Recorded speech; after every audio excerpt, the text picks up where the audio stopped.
The hour being 6 o'clock, I would ask that that speakers in the program come up and have a seat behind me.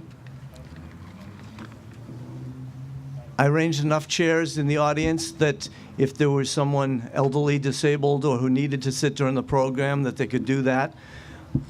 Being a Friday evening on a windy night when they predicted rain, I expected we'd have 50 or 75 people here. Clearly, we've exceeded that.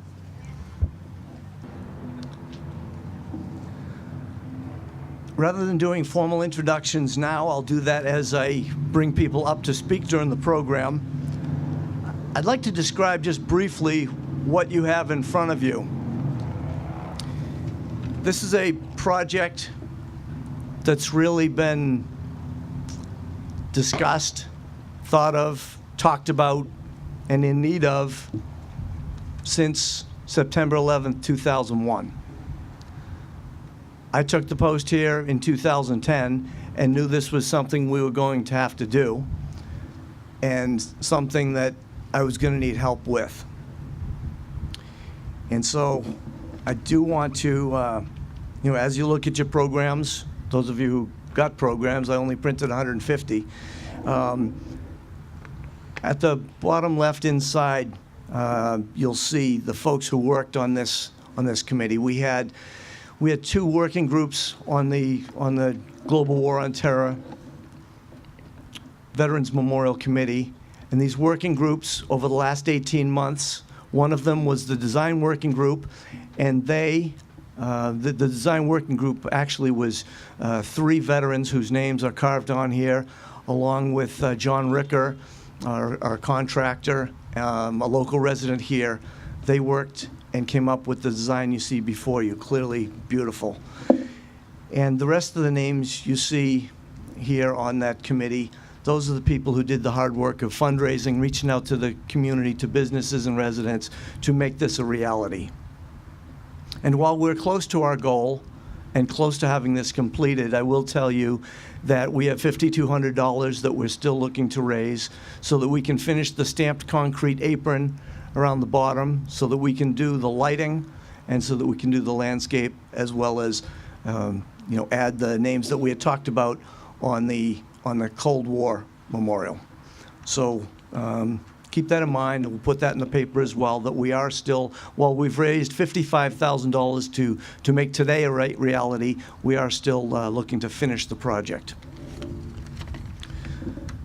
At this time, I'd like to invite a dear friend and someone I respect very highly. He's the president of the Massachusetts Veteran Service Officers Association and the Veteran Service Officer for the town of Arlington, to lead us in the Pledge of Allegiance.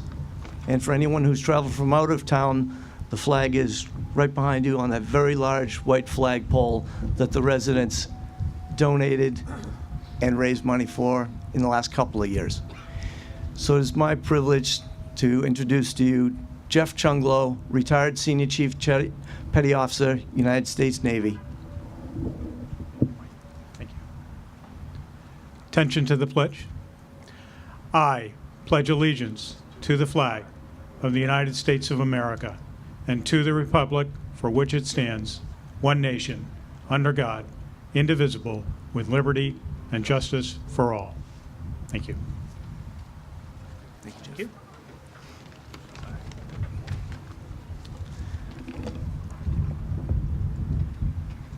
It's remarkable to me what a town we have here, and what a privilege it is to live, to work, to grow up in a town such as this. This is a town that in World War II raised the funds to buy 2 PT boats for the United States Navy to fight in the war. This is the town that raised money, not tax dollars, but raised funds from residents and businesses who gave freely to build every one of these war memorials. To build that, the 3rd one of our flagpoles in that very location, and now what you're looking at, the Global War on Terror Memorial. This is a wonderful and beautiful community in the generosity, in what people do for the veterans for their neighbors, for the people around them. And it's an honor and a privilege to be here today. I'd like to next introduce to you Emily Kaiser, who is a junior at Foxborough High School, class of 2019, to lead us in the national anthem. Emily.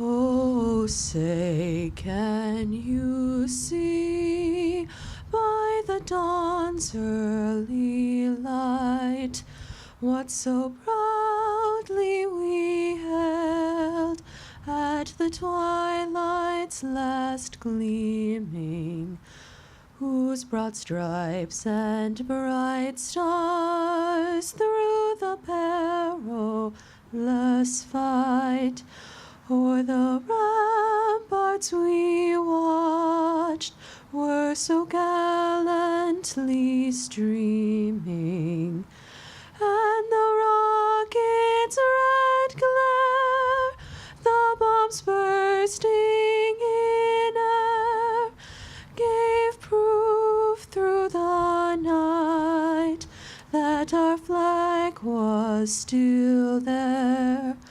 Oh, say, does that star-spangled banner yet wave o'er the land of the free and the home of the brave?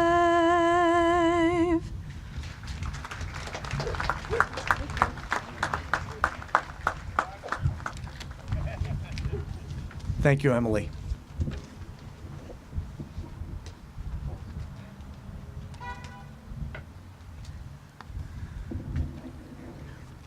Next, I'd like to introduce someone who made a promise on the campaign trail right here on the Common that he would not forget our veterans. And when I saw him last at the State House, he said, "I'll come through on my promise. I'll be there for the veterans." And coming through on that promise here tonight is Senator Paul Feeney.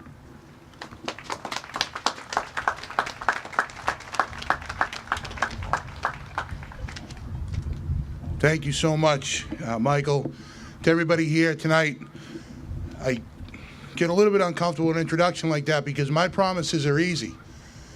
My promises that I made on the campaign trail and so far that I've done as your state senator, I'm blessed to serve as a state senator here in Foxborough, a town I live in and love, and I think when you look out, you see the reason why.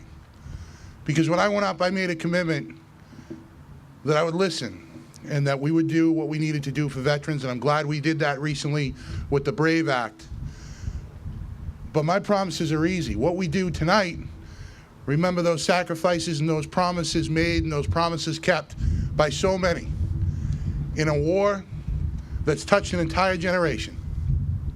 It's fitting that we're here tonight on this to dedicate this memorial, and that it shares the ground with, as we heard earlier, with all these other memorials on this beautiful common, a space that has become a symbol of everything that is right about our community of Foxborough.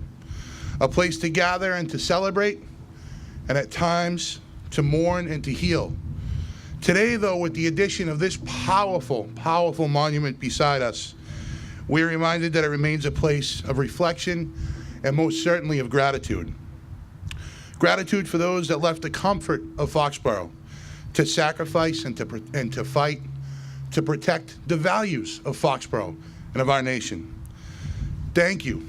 Thank you to each of you that are here tonight, that are veterans, that answer that call, to those like our veterans agents that work every single day to meet that commitment, and to those of you that brought this monument for each of us so that we can reflect on this common. May God bless every one of you, the United States of America, and especially our veterans. Thank you.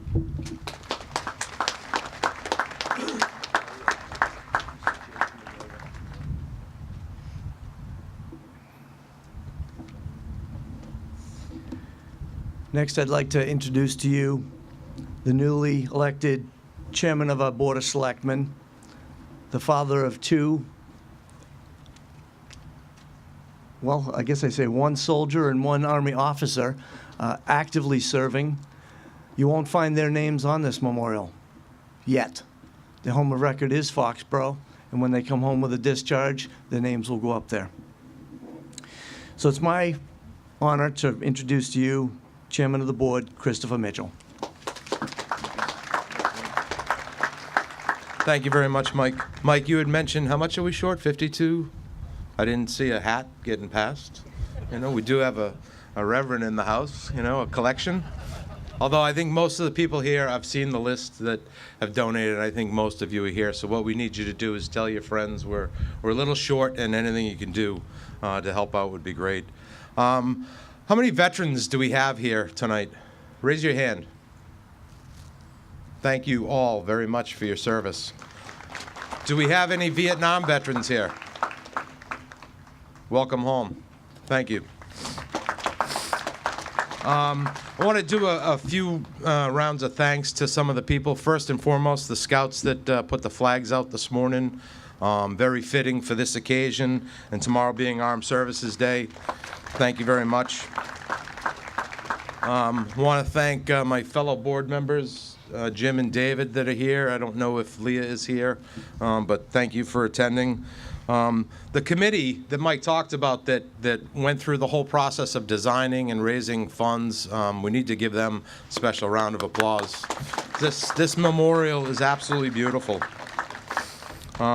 Again, everybody that donated to this, I need to thank you, and everybody that will continue to donate to this and to any other citizen initiative that the town does, like the memorials, the flagpoles. It's just, we have a great town and a very generous town when it comes to taking care of our own, so thank you. Special thanks to John Ricker from Morrison Beggs and his staff for designing yet another world-class memorial for Foxborough. So John, great job. John also was the designer of the September 11th memorial at the Public Safety Building. So he does, he puts a lot of thought, effort, and time, so really appreciate it.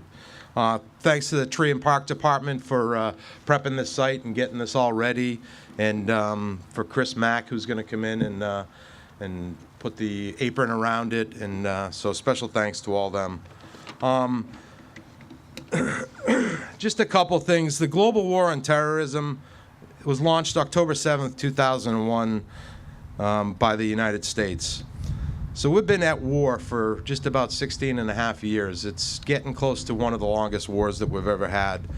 It's not public anymore. You don't see it on the face of Fox News, CNN, so a lot of people don't even think we're at war, but we still are. So one thing I want everybody to think of on Fridays, try to wear a red shirt like this, red for Remember Everyone Deployed. There's still a lot of men and women over in Iraq, Afghanistan, and other hot spots across the world that are fighting for our freedom, for us to be here tonight. I had one of my coworkers that was deployed a week ago, so just remember everybody deployed, because this war is not over yet. Memorials are very important for us as a community. To have them right here on the town common is phenomenal. To have them throughout the town, like I mentioned, the one at the Public Safety Building, but all the memorial squares that we have in town, they're very important, and I just want to thank everybody for paying attention to that. Mike and his staff in particularly, which I forgot to mention in my thank yous, Mike and Matt, who work tirelessly for our veterans. We're one of the only states in the country, I believe, that has dedicated veteran agents for every city and town. You get outside of Massachusetts and it's you know, by county. So it could be a veteran agent servicing 10 or 15,000 veterans. So we are truly lucky to have great support by the local legislature and government. So these memorials are very important to honor and remember those who gave their lives, but also who served and survived the war and came back home to continue to serve others, like a lot of our first responders, prior military. So very important. And Foxborough needs these memorials just to say thank you for your service and sacrifice. So thank you very much for allowing me to speak, Mike. Thank you.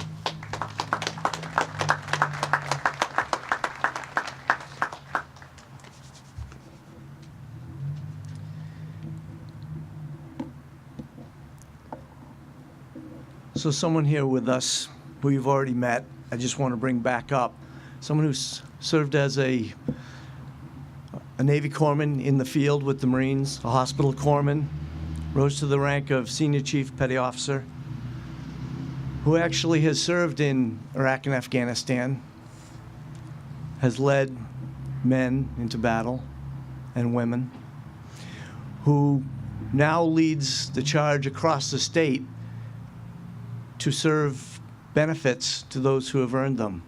As Chris mentioned, we are the only state in the country with veteran service officers in every city and town. And by way of example, one of my sons was an Army soldier, served down at Fort Bragg, lived in Harnett County, and when he got out, I told him, go see your VSO. And so he did, and there were two of them actually in Harnett County, which services about 150,000 people. Matthew and I work very hard, 40 hours a week, to service the 17,000 people here. I don't know how two people can service 150,000. Massachusetts does it right. And Jeffrey Chunglo, the president of my association, does it right. He leads a hard fight. He's up on Capitol Hill almost weekly, making sure that our veterans and their dependents are served. So with no further ado, President Jeffrey Chunglo.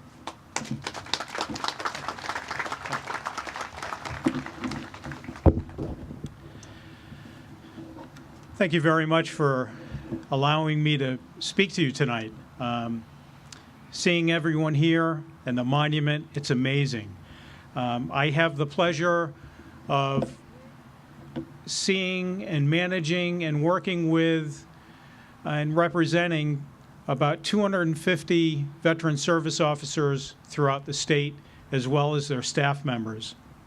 And we continuously look to improve and strive to increase benefits and services for our veterans and dependents. So I'd like to thank all of your officials here tonight, your memorial committee, special guests and veterans who are here to honor Foxborough's Global War on Terrorism era veterans. I'd like to especially thank Mike Johns and Matthew McKenzie for their exceptional level of service and support they provide to your veterans through the town's Department of Veteran Services office. Today we're gathered to recognize the service and sacrifices of Foxborough's Global War on Terrorism era veterans. But I'm remiss if I didn't acknowledge the service and sacrifice of all the military veterans here today, as well as their family members who supported them through their service. So without your willingness to serve, we might be living in a different world. Since September 11th, 2001, over 15 designated military operations have been conducted. Since the U.S. went to war in Afghanistan in 2001 and Iraq in 2003, approximately 2.5 million active duty, reserve, and National Guard service members have been deployed. To put this into perspective, more than a third, or roughly 825,000, have been deployed more than once. Department of Defense records show that over 400,000 service members have been deployed 3 or more times. And nearly 37,000 service members have been deployed more than 5 times. And of this number, more than 10,000 have been from National Guard or Reserve units. This has been an unprecedented demand on a small population of military personnel as well as their families. Secretary of Defense General James Mattis wrote in his book, Warriors and Citizens, unless you had a family member serving in the military or knew a family with a deployed service member, the majority of Americans found it hard to relate to military families. General Mattis goes on to say, our work is appreciated, of that I'm certain. There isn't a town or a city I visit where people do not convey to me their great pride in what we do. But I fear that they do not know us. I fear that they do not comprehend the full weight and the burden we carry or the price we pay when we return from battle. These words summarize the differences between civilian and military cultures and the challenges bridging these divides. As well, unfortunately, there are more than 20 service members that commit suicide each day. We don't have a full understanding of why this trend continues, but hopefully we can reverse this cycle through a better understanding of issues that face returning veterans, their families, and how veterans see themselves reintegrating back into society. As a nation, we have a better appreciation for those who have served and continue to serve our nation. And this is a direct result of our Vietnam veterans. They led a culture of change in America, where now Americans are able to protest conflicts, but we realize that it's also okay and encouraged to support the troops who serve our nation. So as we gather here tonight to honor your Global War on Terrorism veterans, it's more important now than ever before to reach out to your military families and offer them support. I'm very touched and very pleased by the turnout here, and I can see that Foxborough takes a great, tremendous amount of pride in the veterans within your community and your community service and pride. So thank you very much for allowing me the opportunity to speak tonight and share in this memorial.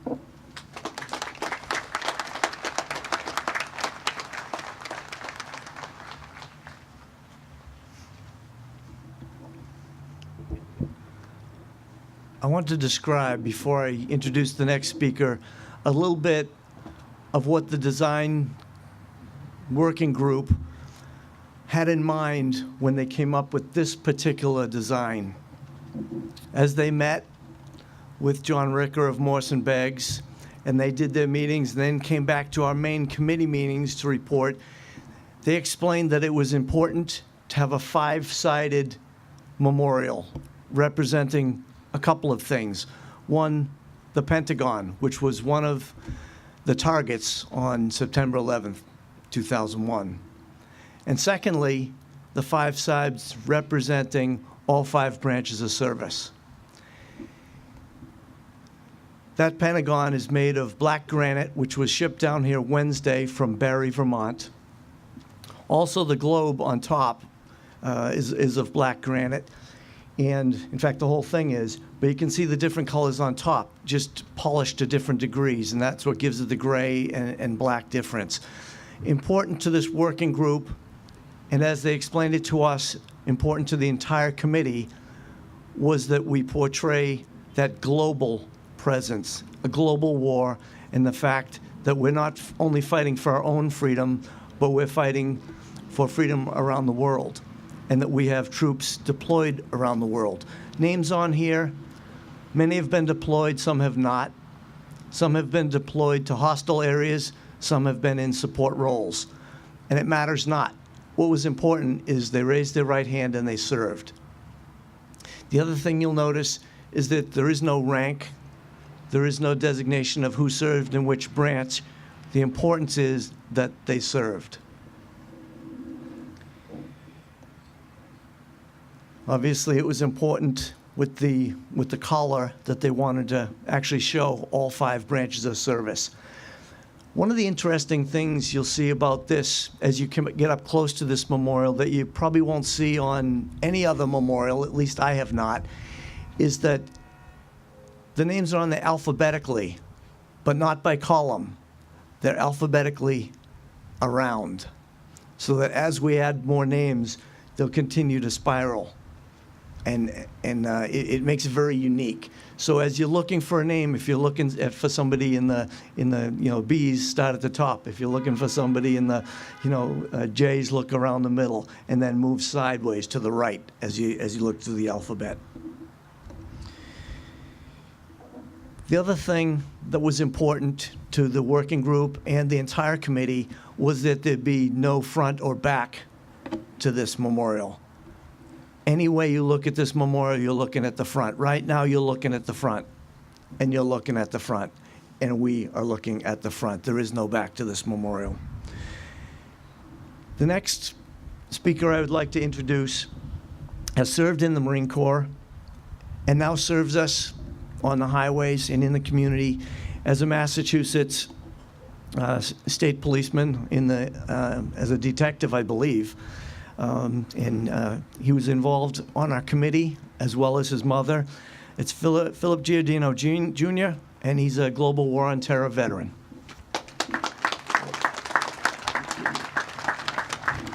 Thank you. Friends, family, town officials, distinguished guests, and fellow veterans. Before I begin, I'd like to thank the town of Foxborough for allowing this memorial to be built here on our beautiful common. To the Global War on Terror Committee, who met monthly to design, fund, and planned in creating and construction of this memorial you guys see here today. Most importantly of all, I'd like to thank Mr. Johns, our town's Director of Veteran Service, who made this memorial come to life and who on a daily basis looks after the veterans of this community. If we can just give him a round of applause.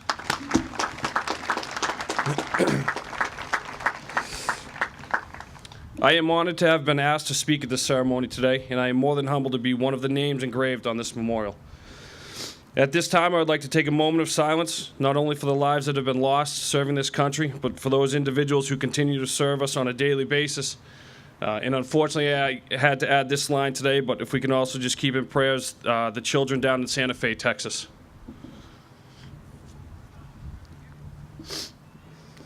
On June 7th, 1945, at Copley Plaza Hotel in Boston, General George Patton famously said, "It is foolish and wrong to mourn the men who died. Rather, we should thank God that such men lived." Today, we are gathered here to adhere to General Patton's advice. This newly constructed memorial symbolizes the blood, sweat, and tears that the citizens of Foxborough have shed while serving the global war on terror. These names bear no rank, no political party, no race, or no gender, as they're all equally important. These names are here without prejudice because every single one of these individuals answered the call of this great nation during a time of war. These individuals left Foxborough with one mission: to serve and to protect this country so not only citizens of Foxborough could live a fear-free life, but also so the entire nation could live the same way. During my time in the Marine Corps, I always was noticed for my Boston accent. I was always quick to correct the individual and tell them that it wasn't a Boston accent, it was a Foxborough accent. Then naturally the conversation shifted from that and it went to, "Oh, you're from where the Patriots play? Well, I hate Tom Brady." Once again, I explained that Foxborough was here long before Mr. Kraft and the New England Patriots. I often attempted to explain that Foxborough was your typical blue-collar Northeast town where Friday night high school football was the talk of the town in the fall, and Foxborough Founders Day marked the beginning of summer. Just like every other Marine I had ever met, I was from the best town in America. I learned quickly that no one would ever truly understand Foxborough unless they actually came and visited. They would not understand that the Marine I became was molded from such things as being raised in a Catholic household where my mother and father preached a family-first mentality, or how I learned to respect police officers because my role model was a Foxborough police officer. They would not know that my discipline and willingness to obey orders came from 5 years of playing under Coach Jack Martinelli.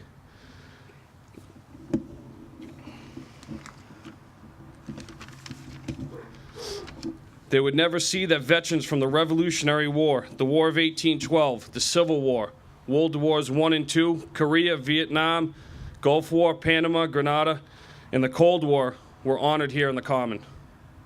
They would never see that our nation's flag flew higher than any building in our town, or that families proudly displayed a lone blue star when a family member was serving our country. The truth of the matter is that I didn't need these individuals to see how great my hometown was because they saw me every day of my 5-year career. Every day I was the best Marine I could be because of where I came from. I am proud to have grown up in this town, and I am proud to finally be back in this town starting my own family. Going forward from here, more names will be added to this memorial. War will continue, lives will be lost, and unfortunately, terror will most likely strike this nation again when we least expect it. Blank white crosses will be added to Arlington on a daily basis. Veteran suicide will continue to be an epidemic, and the cost of war will bear a daily reminder in both scars and tattoos. As our country faces adversity, and as our enemy changes, the call to service will statistically be up and down. However, as a veteran and more importantly as a citizen of this country, I know that when the time comes, men and women across this country will answer the call as these 102 citizens of Foxborough engraved this memorial once did. Today we are here to honor those who have served during the ongoing global war on terror. But going forward, I ask, as Americans, as humans, we continue to appreciate, support, and thank the men and women who serve this country every day, no matter what uniform they wear. War is inevitable, but with more love and appreciation, it can be tolerated. Thank you.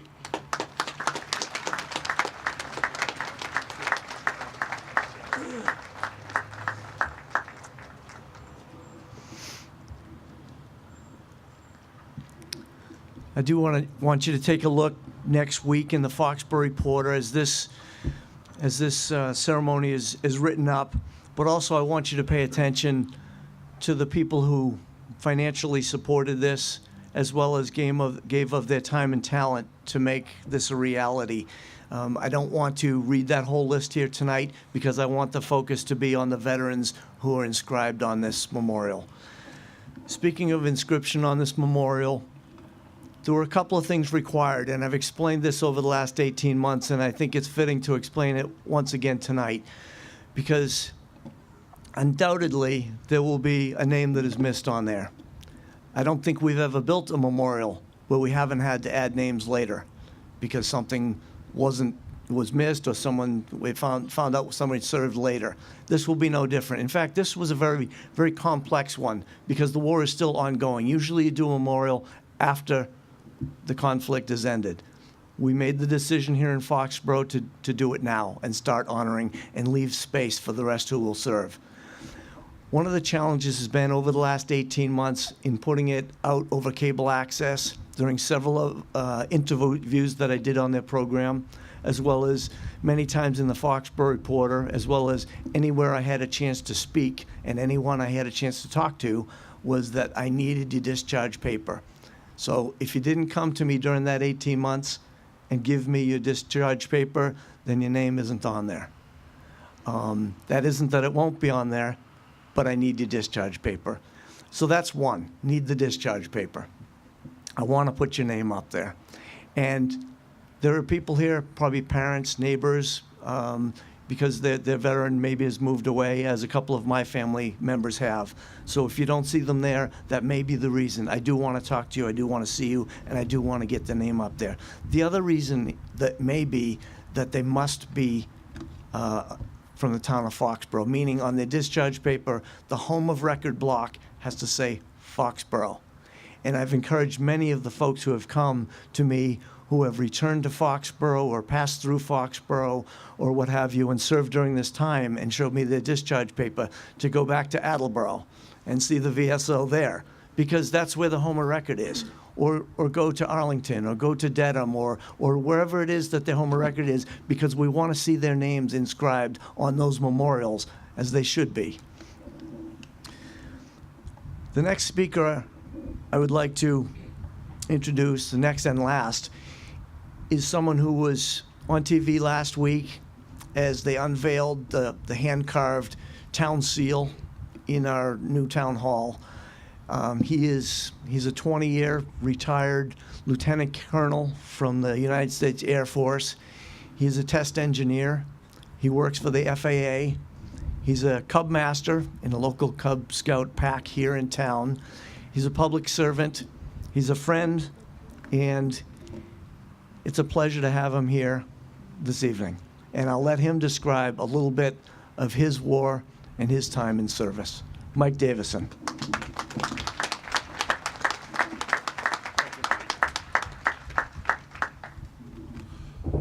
Thank you. In April of 2000, I came up here to Foxborough to close my grandparents' house on Cocasset Street. My grandparents had bought the house in 1943. Growing up, I was over there constantly, riding over for visits on my bike. I learned to row and to fish in the pond. The bay window was perfect for watching summer storms. Closing on the house is an ordinary event that occurs every day, but buying my grandparents' house would take on an outside importance in the events that were to follow in the next 2 years.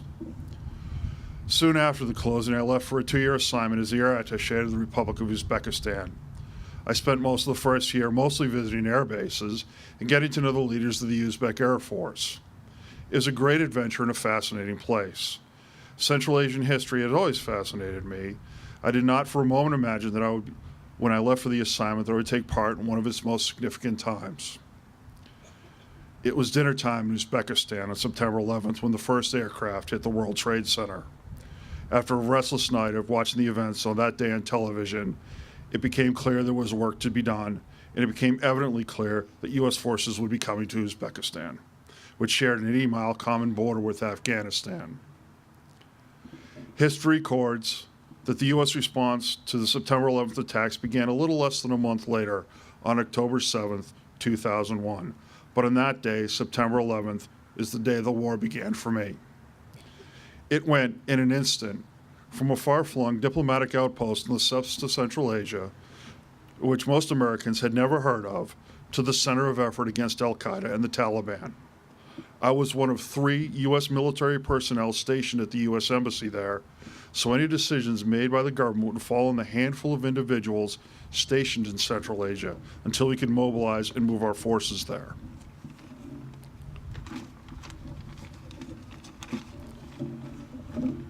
My war began as individuals in Central Asia, as well as all over the world, began making independent decisions towards a common goal.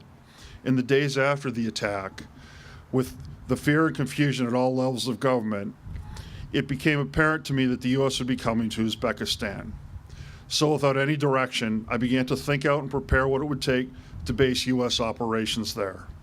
Working with the U.S. Air Force Special Forces, we developed a checklist to survey the airfield for potential use by U.S. forces. And the week after 9/11, I began to scout these airfields, slowly working my way to the Uzbek-Afghan border, ending up alone 400 yards from Taliban positions. This information went directly to the war order that was used to deploy troops to Uzbekistan and was instrumental in the basing rights negotiations the U.S. State Department had with its Uzbek counterparts. We had to establish a base that could operate out of before we could strike back. And all those things that we take for granted, food, water, fuel, had to be established, for any one of those things could stop our ability to strike back.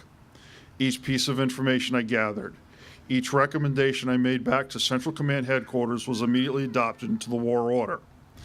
The Uzbeks gave us a military facility near the town of Karshi, a base that I had visited prior to the war.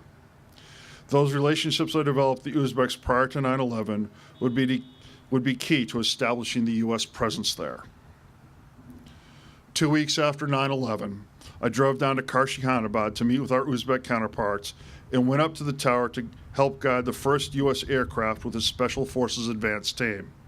I guided the first U.S. airplane in, and with a Special Forces Advance team that were deployed with that aircraft, we began to establish the base and do a more detailed assessment of the airfield to ensure that it would take what would turn out to be a constant stream of aircraft coming into the base around the clock. All of these things, these seemingly insignificant details that never get discussed outside that tight circle of professionals, could have been the one thing that would have stopped our ability to strike back and cost more Americans their lives. Mundane and unglamorous, they were the things that kept me awake during this time, as there was no one else there to solve these problems. Of course, my war did not stop with the establishment of Karshi-Khanabad. There would be a seemingly infinite number of logistical and diplomatic problems to solve. Trips to the border to scout Taliban positions, and follow-on trips to lead elements of the U.S. Army's 92nd Heavy Engineering Battalion to open up the Friendship Bridge linking Uzbekistan and Afghanistan to humanitarian aid. There were moments of sheer terror and moments of loss, which stay with me to this day. There were life and death decisions to be made for strangers whose names I never knew. The work and the stress were endless, with problems, large and small, to be solved day and night to keep the fight going. It was at that point I truly realized what I was fighting for. I did not fight for the flag, or the anthem, or any of those other symbols of this country. Maybe some people do, but I didn't. Symbols like that are important while you're at ease, but do not keep you sustained in the fight. They represent the far deeper and more meaningful things we fight for. I fought for the 30 or so people who served with me in the U.S. Embassy in Uzbekistan and who, to this day, remain some of the most important people in my life. I fought for my family, my childhood friend Pete DeTrolio, and the Mansfield High School class of 1982, who prayed every day that I would come home safe. I fought for friends that I had yet to meet, and for a future that was yet to be written, and for children that were yet unborn. For I was fighting an enemy who wanted to take that away from us, and for whom the attacks of 9/11 were but a first planned step.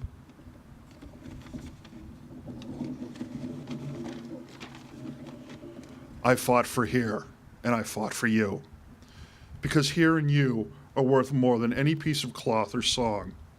You and here are worth the sacrifices we made, and I fought so I could live here with you forever in peace. And that house on Cocasset Street, it, along with my friends Duncan DeVerstal and Paula Spooner, became my anchors into the world. Those physical reminders that kept me connected to this life back here when I was overseas. So when you look at this monument, think not only of us who sacrificed to keep you and this place safe, but also reflect on the reasons that we served. For those reasons were the most precious of all. Thank you.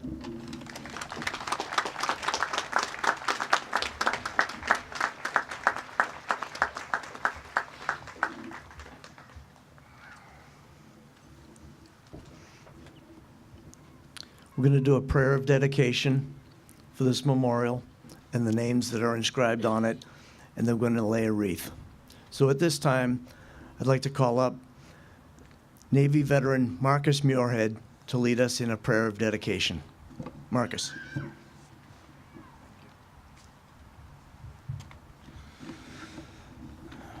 I hope I can still talk. It's getting kind of cold. Shall we pray?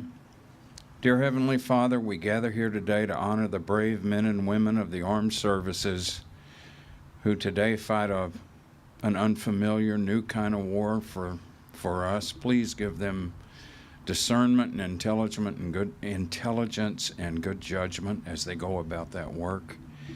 It's our honor and privilege to do this, and we ask, Lord, that you bring courage, comfort, and peace to the families and friends who feel the loss as their loved ones serve in faraway places. We ask for your help, Lord, in bringing peace to the Middle East, and we ask that you grant wisdom to the leaders of all the nations involved.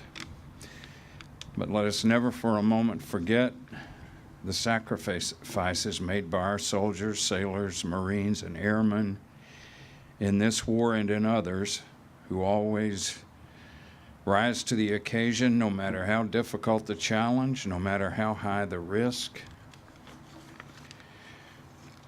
We know too, Lord, that the families of these heroic men and women bear the heavy burden of maintaining hearth and home while their service member serves far on distant shores.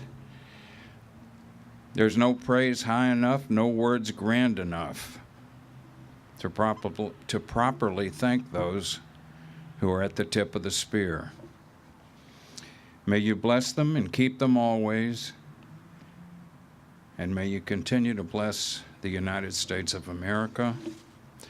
All this we pray in your name. Amen.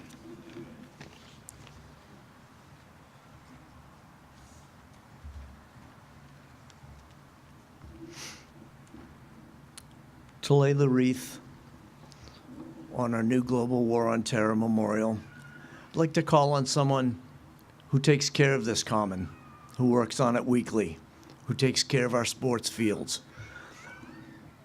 During the design of this memorial, there was also the consideration of what do you need for a foundation to put a 20,000-pound piece of granite on.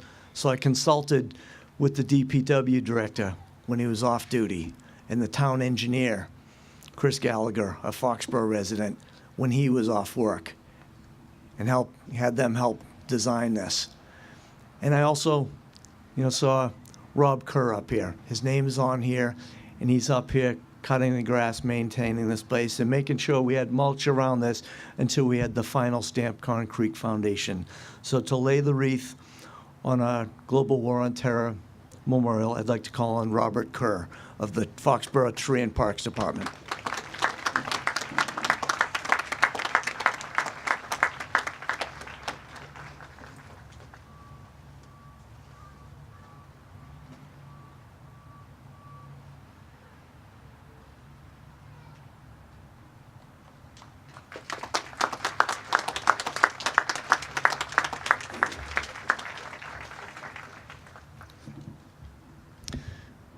This concludes our formal dedication ceremony. We'll leave the wreath out, and on the 28th, we'll put the wreaths on the rest of our memorial. I hope you'll join us on Monday, the 28th, Memorial Day. Thank you for coming out. Please enjoy a piece of the cake we have made. I'm glad I put the sodas and water on ice.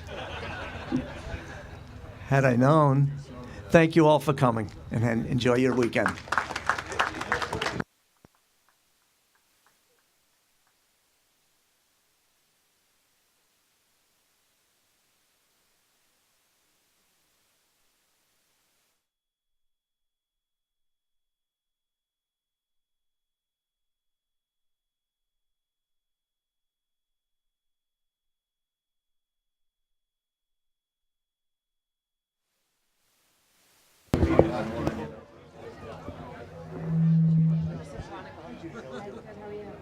I was just wondering, how many names are on the memorial? 102. And I was told by one of the other Republicans in the newsroom that these men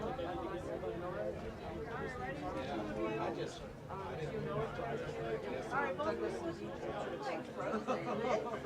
thanks, You have to notice, sir.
Sign on your lawn.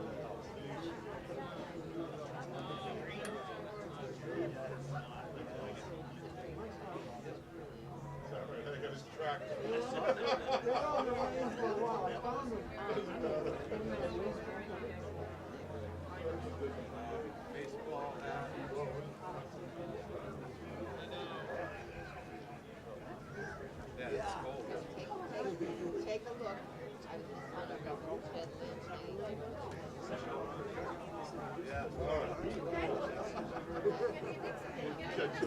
Okay, good enough. Oh, I should appreciate it.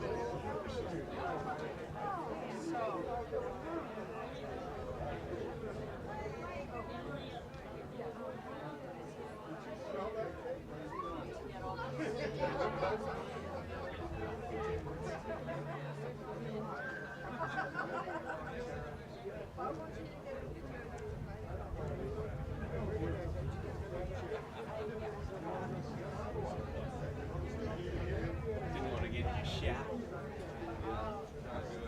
Yeah.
His speech was awesome. Yeah, that was good. Yeah, very good. See ya.